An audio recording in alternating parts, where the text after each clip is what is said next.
You people always try to sneak into first class, don't you? Rachel Harper didn't whisper it. She didn't blink. She said it loud enough for 5 rows to hear. And when Marcus Coleman looked at her, bewildered, calm, ticket in hand, she reached out, tore the slip down the center, and let both halves fall like they were nothing. That moment, in a narrow aisle under the soft overhead light of seat 1A, changed everything. It didn't just reveal a bias, it exposed a culture. And what happened over the next 7 minutes would shake the airline to its core. Before we dive into this story, I want to know where you're watching from. Have you ever seen someone judged before they even spoke? If you believe in dignity, justice, and silent power, drop your city in the comments and let's stand together for equity. Because this isn't just a flight, this is a reckoning. Now, let me take you inside the cabin. Marcus Coleman, 42 years old, in a Navy sweater and khakis, boarded Pinnacle Air Flight 349 at Atlanta International Airport. The terminal was thick with tension that afternoon. A weather delay had grounded all outbound aircraft. The Global Health Summit in Atlanta had flooded the first-class cabin with executives, influencers, and power couples trying to outrank each other. But Marcus wasn't flying for luxury. He was en route to Nairobi for a charity fundraiser he helped build from the ground up.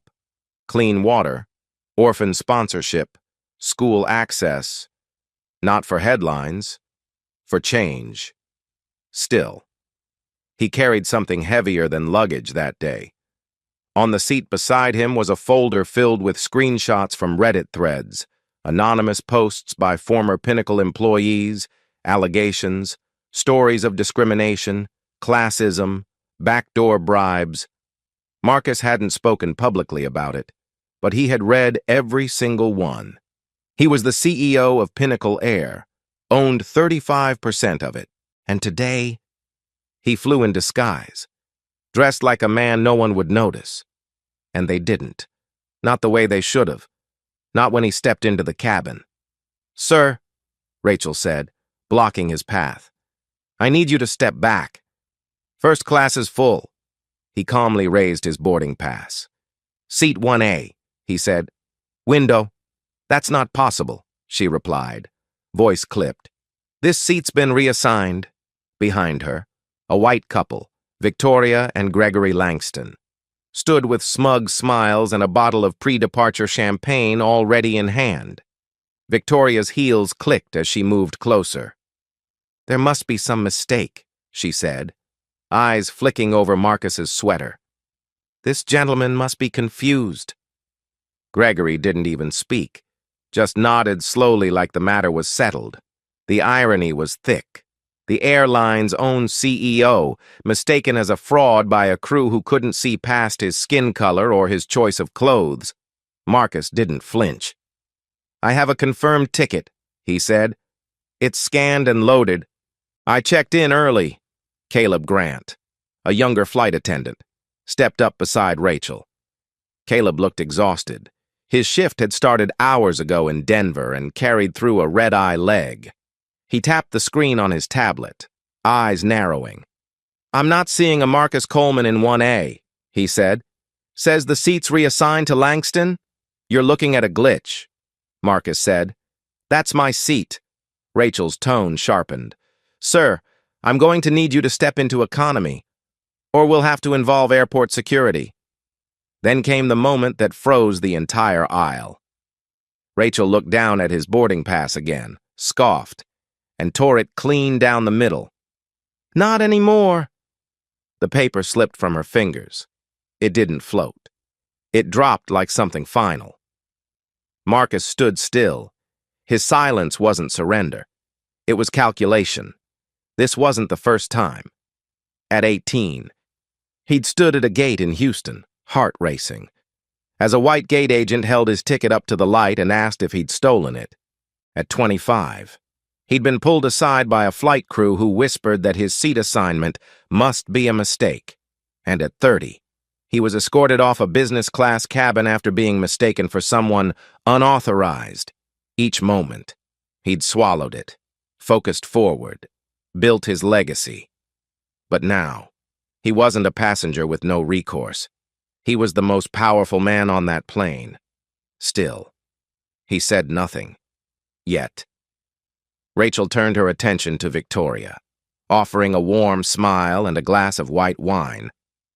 "We're so glad you're flying with us again, ma'am," she said. "We hope today is much smoother than last time." "Oh, I'm sure it will be," Victoria said, loud enough for Marcus to hear.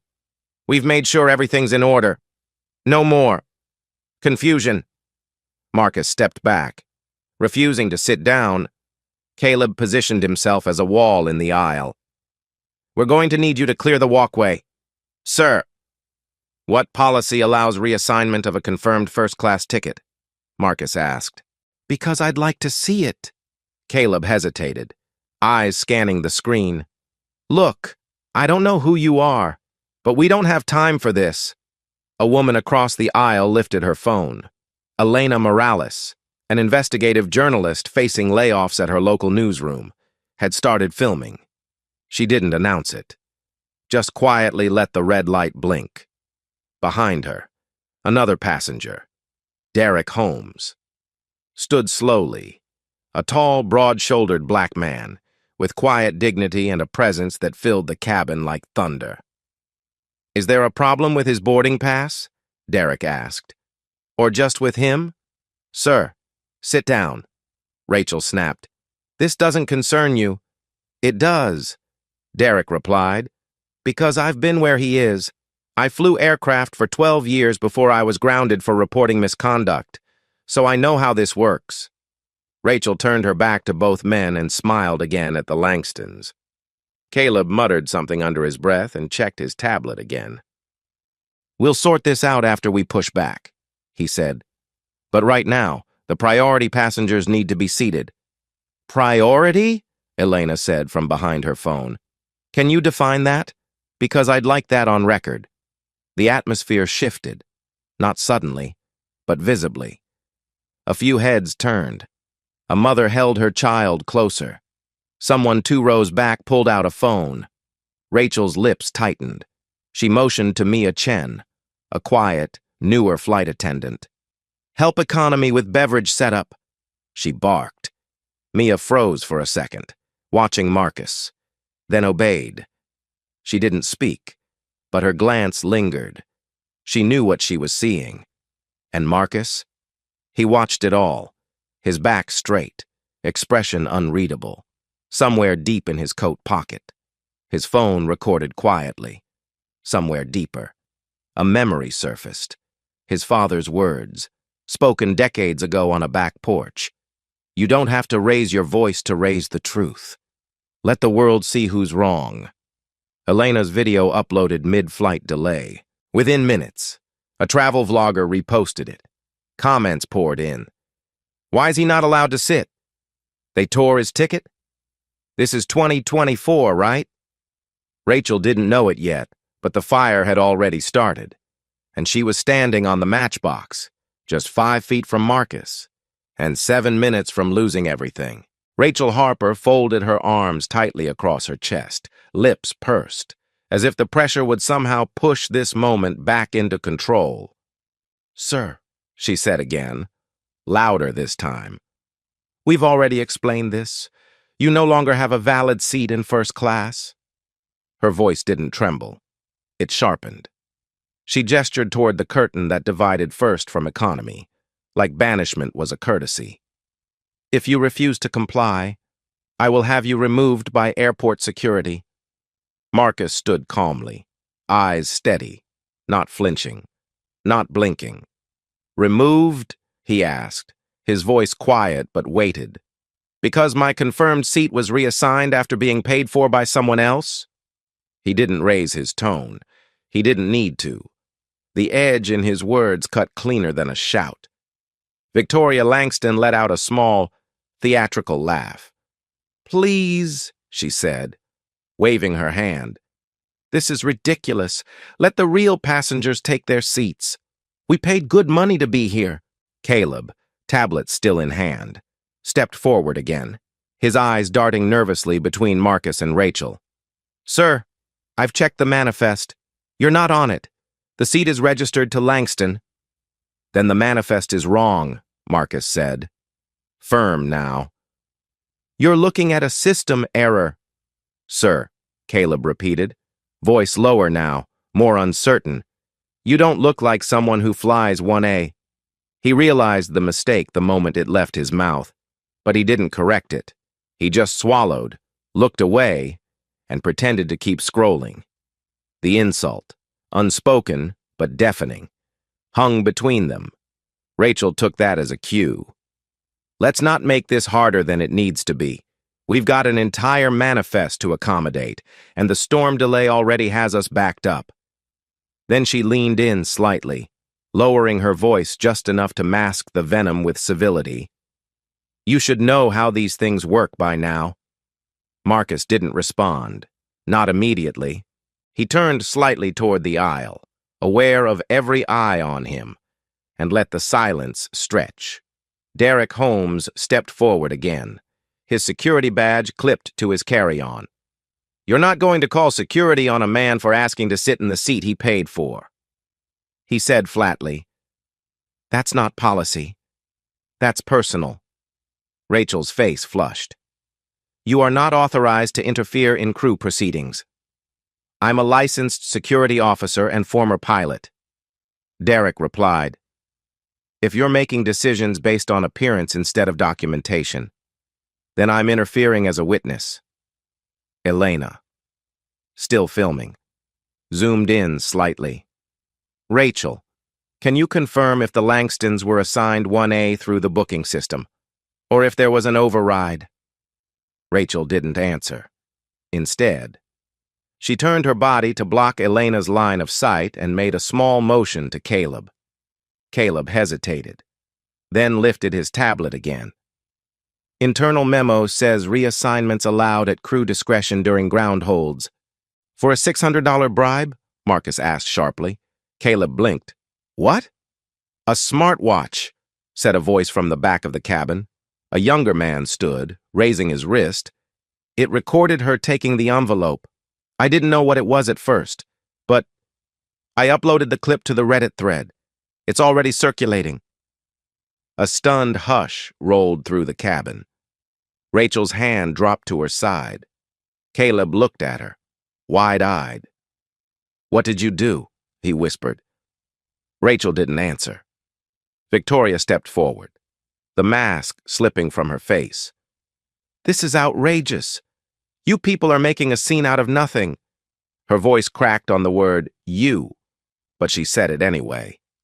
Marcus stepped closer, speaking now with quiet control.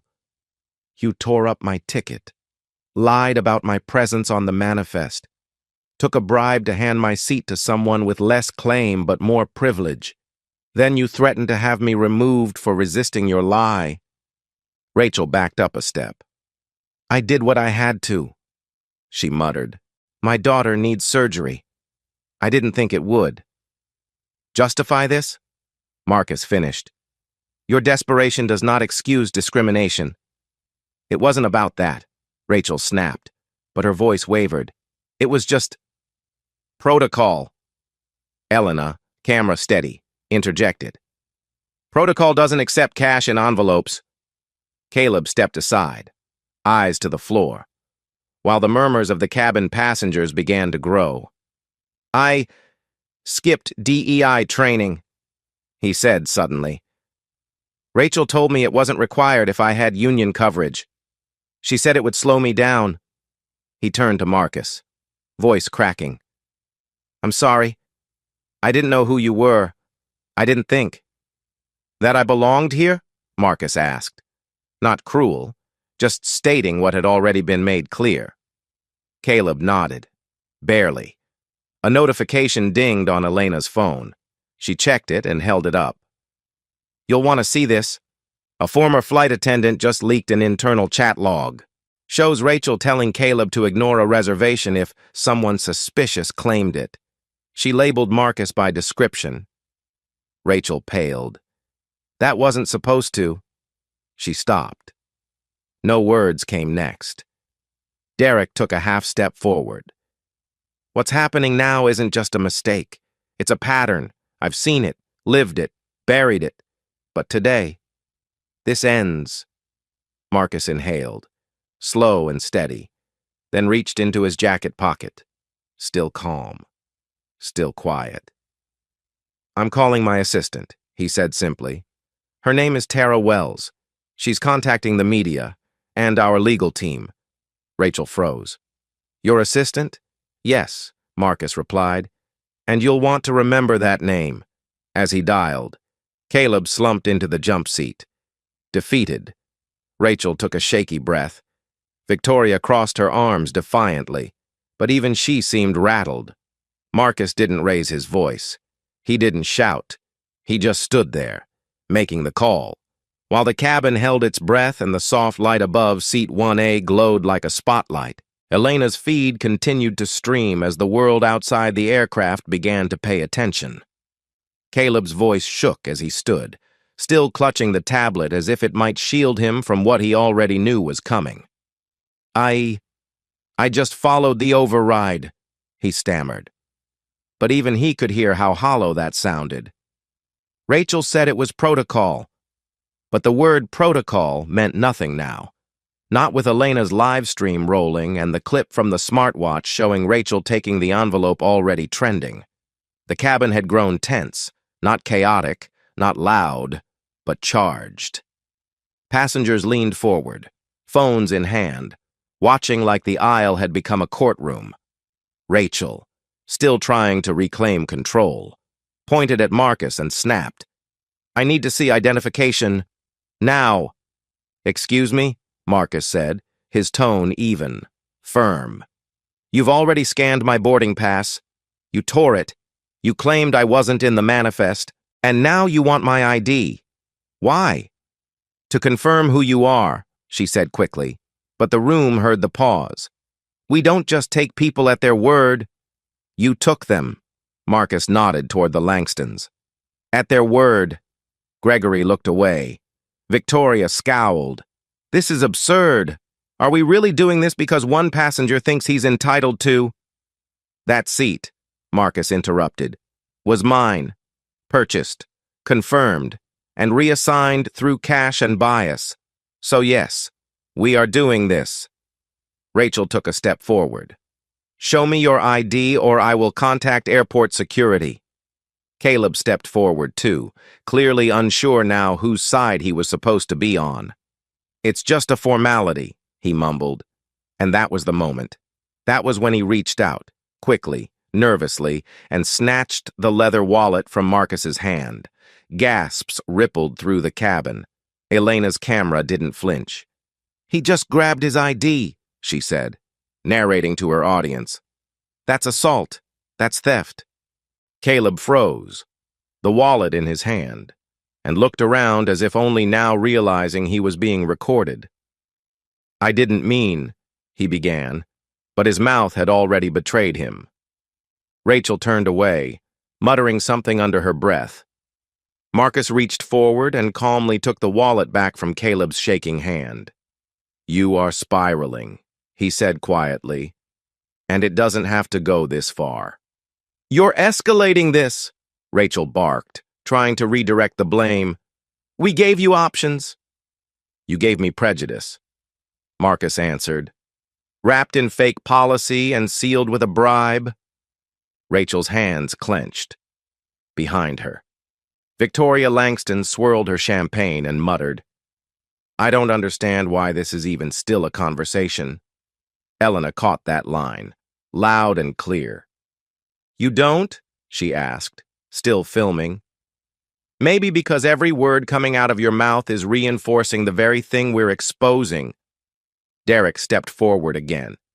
"How many passengers of color have you tried this on before?" he asked. "How many didn't film it? How many were escorted off and humiliated without a witness?" Rachel's jaw tightened, but she didn't answer. Marcus looked to the side and saw Mia Chen frozen near the curtain. She'd heard every word, but said nothing. Her eyes met his, and then, barely perceptible, she nodded. A quiet sign. She knew. She was watching, She wasn't ready to act yet, but something in her had shifted. Evan Kim, still standing near the jump seat, finally stepped forward.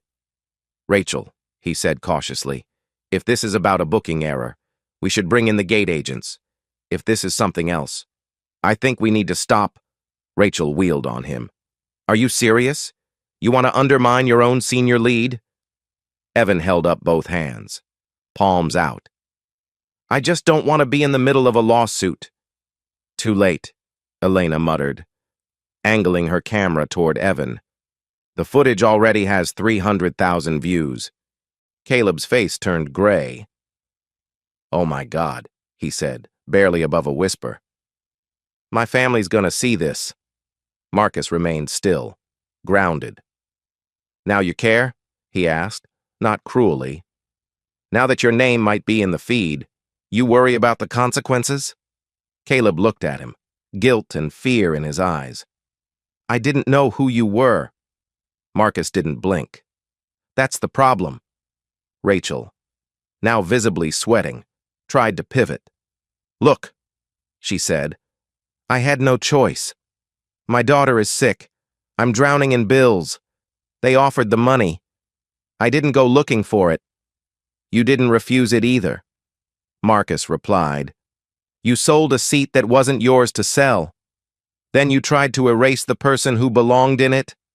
Her eyes flicked to Elena. "Can you please stop recording? This is a private matter now." Elena laughed, dry, tired, unimpressed. "You made it public the second you tore up a boarding pass and called security on a black man in khakis." A sharp ping came from Elena's phone. She glanced down and her brows lifted. "This just in," she said, turning the screen toward the nearby passengers. "A whistleblower just leaked an internal crew chat to me. It shows Rachel told Caleb to flag any suspicious passengers before boarding. And guess what? There's a photo of Marcus from earlier today, labeled..." Rachel took a step back. That wasn't meant to be public." "But it is," Marcus said. "And now, so is the truth." Gregory Langston spoke for the first time in several minutes. "We're just lawyers," he muttered. "We didn't know this would turn into this." "You're a corporate lawyer," Derek said flatly. "Your firm helped Pinnacle expand into Europe. You knew exactly what this was." Elena's camera turned toward Gregory. "Care to comment on the financial ties between your firm and Pinnacle?" Gregory turned pale. "No comment." "Then sit down." Derek said, "Because your power play just collapsed." Rachel looked at Caleb. Caleb looked at the floor. Evan looked at Mia. And Mia finally, quietly, took one step forward, not toward Rachel, but toward Marcus. She didn't say a word, but her presence spoke volumes. Marcus turned to the camera. "You wanted to see who I am?" he said. "You're about to..." And then he reached into his coat pocket and pulled out a card. One no one on that plane expected to see. The card never made it to the open air. Not yet. Marcus let it rest in his palm, thumb grazing the edge, but his eyes stayed locked on Rachel's. He wasn't ready to show it, not until they showed who they really were. Rachel stared at him, her jaw tight, trying to read his stillness, trying to find a crack. "What's that?" she asked, her voice taut. "More paperwork?" "Proof," Marcus said calmly, but he slipped the card back into his pocket, as if daring her to dig deeper. "But first, let's finish watching how this plays out." Rachel looked like she was about to snap. "You're being deliberately disruptive," she said. "Obstructing a crew-led process. That's grounds for removal." "Removal," Marcus echoed, glancing at Derek and then Elena. "Based on what, exactly? A torn ticket, a rigged system, and a cash handoff?" Elena lifted her phone higher, keeping him centered in the frame. "The footage is still live," she said.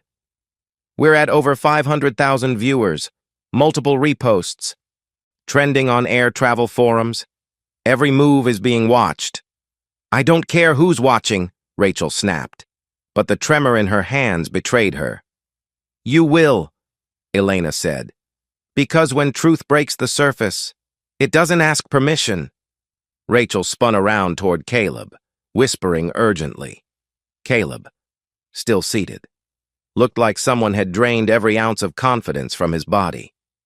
He was on the manifest, he said quietly. Before the reassignment, I remember seeing his name. Then why didn't you say anything earlier? She hissed. Because I didn't want to fight you, he replied, barely audible. I needed the hours. I needed the flight. And you. I protected you, she snapped. And now you're going to fold? Evan stepped in from the side, breaking the moment. There's more, he said carefully, glancing at Marcus. Something you all should know. Rachel narrowed her eyes. This better be good. The bias logs, Evan said. Crew tracking software. Every report submitted by staff gets time-stamped and archived. Mia and I accessed the system last week, just out of curiosity, and we found a pattern. He turned to Mia. Tell them. Mia stepped forward, hesitant but steady.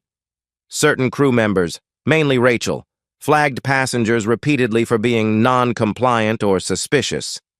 But there were no follow-up reports, no escalations, just patterns. Mostly men of color, mostly quiet passengers, almost all of them reassigned or removed. A murmur spread across the cabin. Rachel's face flushed red. You accessed personnel records? She barked. That's a violation of union policy. So is falsifying safety concerns to justify discrimination, Evan replied. And falsifying logs, Mia added, softer but firmer. We printed 2 of them. They're with the union now. Anonymous for now, but not for long. Rachel's fury began to dissolve into something uglier. Panic. You think you can take me down because you disagreed with one decision? No, Marcus said, stepping forward again. But they didn't make that decision. You did. And now everyone's seeing the cost. Victoria Langston groaned. This is beyond tedious, she muttered. Do you know who I am? Do you know what board I sit on? You sit on nothing now, Derek replied, voice like gravel. You bribed your way into someone else's seat. That's not prestige. That's fraud. Gregory, slumped against the bulkhead, didn't even try to defend her. Can we just resolve this and move on? He mumbled. There's nothing left to resolve, Marcus said. Not until accountability meets light. At that moment, Derek's phone buzzed. He checked the screen, eyes narrowing. You're going to want to hear this, he said, lifting the device. There's a leak. New one. Internal audit report. Just surfaced on the same Reddit thread Marcus was reading before boarding. He looked at Elena. Confirmed? Elena scrolled quickly, then nodded. It's real. Internal compliance flagged a cluster of false bias reports at Pinnacle's 3 major hubs. ATL is one of them. And who was the common denominator? Marcus asked. Elena held up the report. Rachel Harper. Rachel took a shaky step backward, her mouth opening, but no words came. This is harassment, she finally gasped. You can't just accuse me of... You did it to yourself, Marcus said. Every log you falsified, every bribe you accepted, every innocent passenger you humiliated. I had to, Rachel whispered. I was out of options. My daughter. She has stage 2 leukemia. I've been trying to cover treatment. Do you understand what that does to a person? For a beat, the plane was silent. The tension cracked, but didn't collapse. Marcus's expression didn't harden. It softened. I'm sorry for your daughter, he said, but pain doesn't give you permission to harm others. That's not survival. That's surrender. Caleb sat up, guilt now painted on every inch of his posture. Rachel told me she'd cut me from future flights if I didn't follow along. I was scared. I made it worse. I thought he'd just leave. And if I had? Marcus asked. You'd have all gone home and slept fine, wouldn't you? No one answered. Marcus looked out the window for a moment. Rain had begun to patter lightly against the glass. The thunderstorm that had delayed departure was rolling in. Ironic, given the storm now ripping through the cabin. Tara, he said calmly into his phone. Prepare the statement, begin the process, and halt the flight. We're not leaving this runway until this crew is removed. And just like that, Rachel's final thread of control snapped. Marcus turned back toward the front of the cabin, his voice low but unmistakable. Ladies and gentlemen, he said, glancing calmly between the flight crew and the stunned passengers. My name is Marcus Coleman. I'm the CEO of Pinnacle Air, and I own 35% of this airline. A pause fell like silence before thunder. Caleb's jaw dropped. Rachel's knees buckled slightly. Gregory straightened in disbelief while Victoria, for the first time, looked unsure of herself. You're lying, Rachel muttered, voice shaking. There's no way. But Marcus reached once more into his coat and drew out a black card holder, sleek, minimal. He opened it and handed the metal CEO identification card directly to Derek. Derek inspected it, nodded once, then turned and held it up toward the cabin like a courtroom exhibit. Elena zoomed in with her phone, broadcasting it live. It's real, she said. Confirmed. This man is who he says he is. Rachel's mouth opened, but no sound emerged. Caleb leaned back slowly, pale as the overhead light above seat 1A that now felt more like a spotlight than illumination. I didn't know, he said, more to himself than anyone. I had no idea. And if I had been anyone else, Marcus asked him directly, if I were a man with less power, less money, less reach, how far would this have gone? No one answered. Not Caleb, not Rachel, not the Langstons. This flight is no longer departing, Marcus announced clearly. I am halting all movement until a new crew is assigned. This team, Rachel Harper, Caleb Grant, and the 2 crew members who stood silent as this unfolded, are hereby dismissed from active duty, effective immediately. He turned to Mia, whose eyes widened. Mia Chen, he said, your quiet integrity and refusal to participate in this have not gone unnoticed. From this moment forward, you are promoted to lead flight attendant. You'll assist the transition team when they board. Thank you for your courage. Mia blinked fast, overcome, but nodded, her voice barely above a whisper. Yes, sir. Thank you. Elena swung her camera toward Rachel. You just got fired by your own CEO, on camera, in front of the world. Any final words? Rachel shook her head slowly, then turned away. I did it for my daughter, she mumbled again, almost inaudible. But I went too far. She deserves better. Marcus replied, and so does every passenger you targeted. Caleb remained seated, eyes glazed. I can't undo it, he said softly, but I want to fix it. I'll do whatever I have to.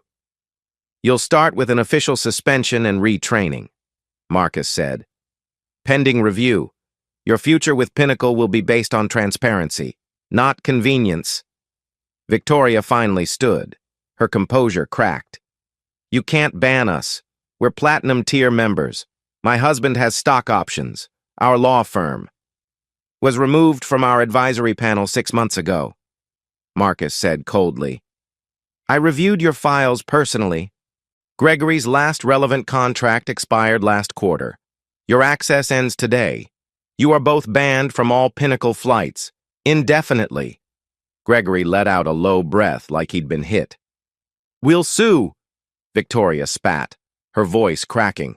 Then sue, Marcus said. And in discovery, we'll unpack every detail of that bribe. your fake elite booking trail, and your involvement in 2 pending complaints tied to gate agent manipulation. Good luck. Around them, a few passengers softly clapped, not loud, not sarcastic, just enough to shift the air, enough to say, "We saw, we felt that." Marcus turned to Elena. "Upload it all," he said. "I'll authorize a press release. No PR spin, just truth." Elena gave a half smile. Phone still steady. "Already done. Trending on 3 platforms. You're being hailed as the quietest boss who ever fired 4 people with a sentence." "Not proud of the moment," Marcus said, "but it was necessary." Derek clapped him gently on the shoulder. "Justice doesn't always come with applause. Sometimes it just needs a witness."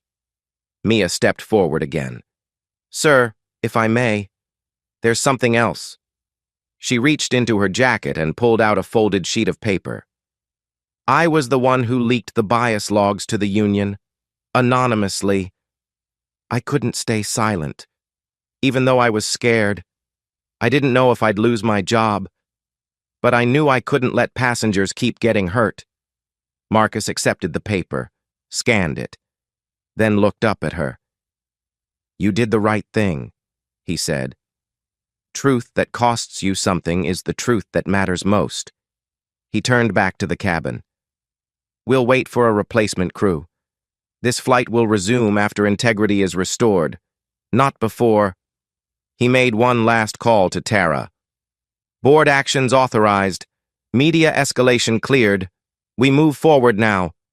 Victoria tried to say something, but Gregory pulled her back. It was over. Elena narrated the final shot of the cabin team walking off the plane. Rachel hollow-eyed, Caleb blinking hard to hide shame, the 2 silent crew trailing behind, and Mia, tall, steady, took her place at the front galley, a quiet symbol of what happens when courage meets consequence. The flight remained grounded as Tara Wells, Marcus's trusted assistant, finalized the internal report from headquarters. Within 20 minutes, Pinnacle's emergency board session was convened via secure call. Directors logged in from Chicago, London, and Tokyo. Faces stiff with shock as Tara laid out the raw footage, chat logs, and whistleblower testimony. At the head of it all stood Marcus, calmly dialing in from his seat on the grounded aircraft. The cabin hushed behind him. "No press briefings," he instructed. "No corporate spin. We're not burying this. We're owning it." The board, staggered but unanimous, moved fast. Rachel Harper's employment was officially terminated. On grounds of gross misconduct and falsification of bias logs, Caleb Grant was placed under official suspension with a mandatory retraining protocol, and the 2 silent attendants were relieved of duty pending review. But the fallout didn't end there. Elena's footage, now well past 3 million views, had sparked a wildfire across social platforms. Travelers reposted clips of Rachel tearing the boarding pass, Caleb grabbing the ID, and Marcus's quiet reveal. Hashtags circulated faster than legal memos. But it was the leaked chat transcript, Rachel telling Caleb to get rid of the suspicious guy before he gets too loud. That triggered a deeper investigation. One board member, skeptical at first, leaned back in his chair and admitted, "This is systemic?" And so reforms began. In a rare unanimous vote, the board approved Marcus's long-shelved Unity Skies protocol, a bold, overdue initiative that overhauled Pinnacle's internal reporting system, mandated bias training that couldn't be bypassed by union exemption, and introduced a rotating diversity panel of external auditors. It also created a second-chance track for crew members who admitted failures and demonstrated growth. "We don't just remove bad actors," Marcus said during the call.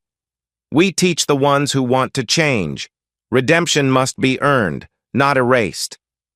The board approved funding reallocations, with $500,000 redirected from executive perks toward the Unity Skies Fund.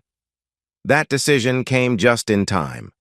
as union leadership threatened a symbolic walkout to protest Rachel's firing, until Elena released a second document, a financial audit revealing Rachel's personal ties to a union official who'd protected her from 3 previous complaints. That official was removed by week's end, at ATL. The replacement flight crew finally boarded. Mia Chen now wore a fresh navy blazer and a new gold name tag. Lead flight attendant.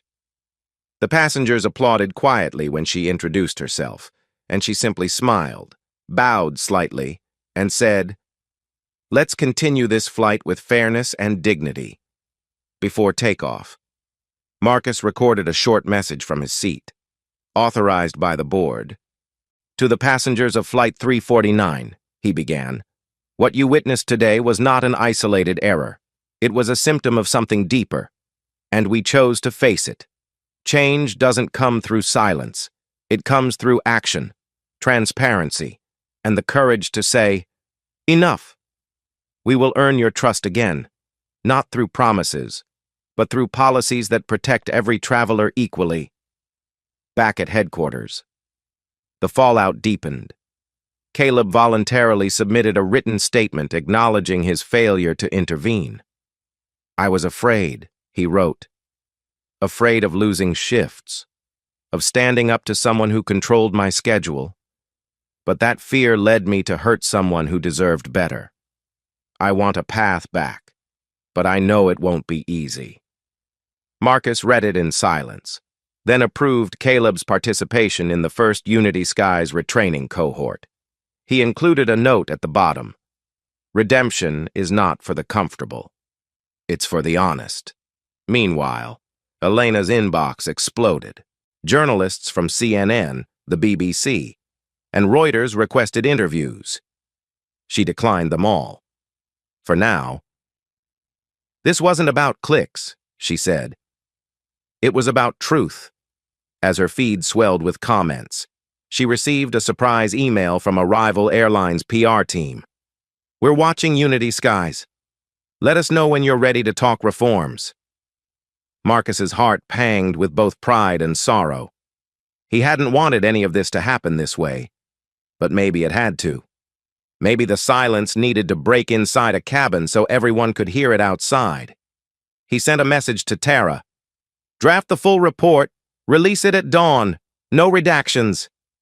As the aircraft finally pushed back from the gate, and ATL's tarmac lights danced across the fuselage, Marcus looked out the window and whispered to himself, "Now we rise right." 6 months later, the skies looked different. Not because the planes had changed, but because the people inside them had. Rachel Harper's name was no longer listed in any Pinnacle Air employee system. Her departure had been swift, her public apology muted, written, rehearsed, and ultimately hollow. Elena later uncovered that the statement had been ghostwritten by a PR contractor, and when she confronted Rachel with proof, Rachel didn't deny it. "I lost control," she admitted. "I thought if I just said the right words, I could start over." But the public had moved on, not with anger, but with clarity. Accountability, once evaded, had finally landed. Caleb Grant, after months of retraining and reflection, began working again, this time under close supervision, assigned to a mentoring program for new hires. He didn't make excuses. He didn't ask for sympathy. He just showed up, humbled. "I want to be the kind of crew member I needed to see that day," he told Mia during a layover in Denver. "I'll never forget the look in his eyes when he said, 'You didn't think I belonged.'" And Mia, now lead flight attendant on the Unity Skies implementation team, smiled and simply replied, "Then make sure no one ever feels that again." The Unity Skies protocol had grown far beyond the emergency motion pass that June afternoon. It was now a permanent fixture within Pinnacle Air's operations. Mandatory DEI training enforced with rotating audits, real-time passenger feedback panels, and an internal whistleblower hotline that led directly to an independent ethics board. 3 additional major airlines had requested access to the framework. And one, Skybridge Air, formally adopted it after an incident eerily similar to Marcus's. He didn't relish that news, but he recognized its purpose. The goal was never vengeance, he said to a panel of aviation leaders. The goal was to ensure no one ever has to carry their dignity like armor just to get on a plane.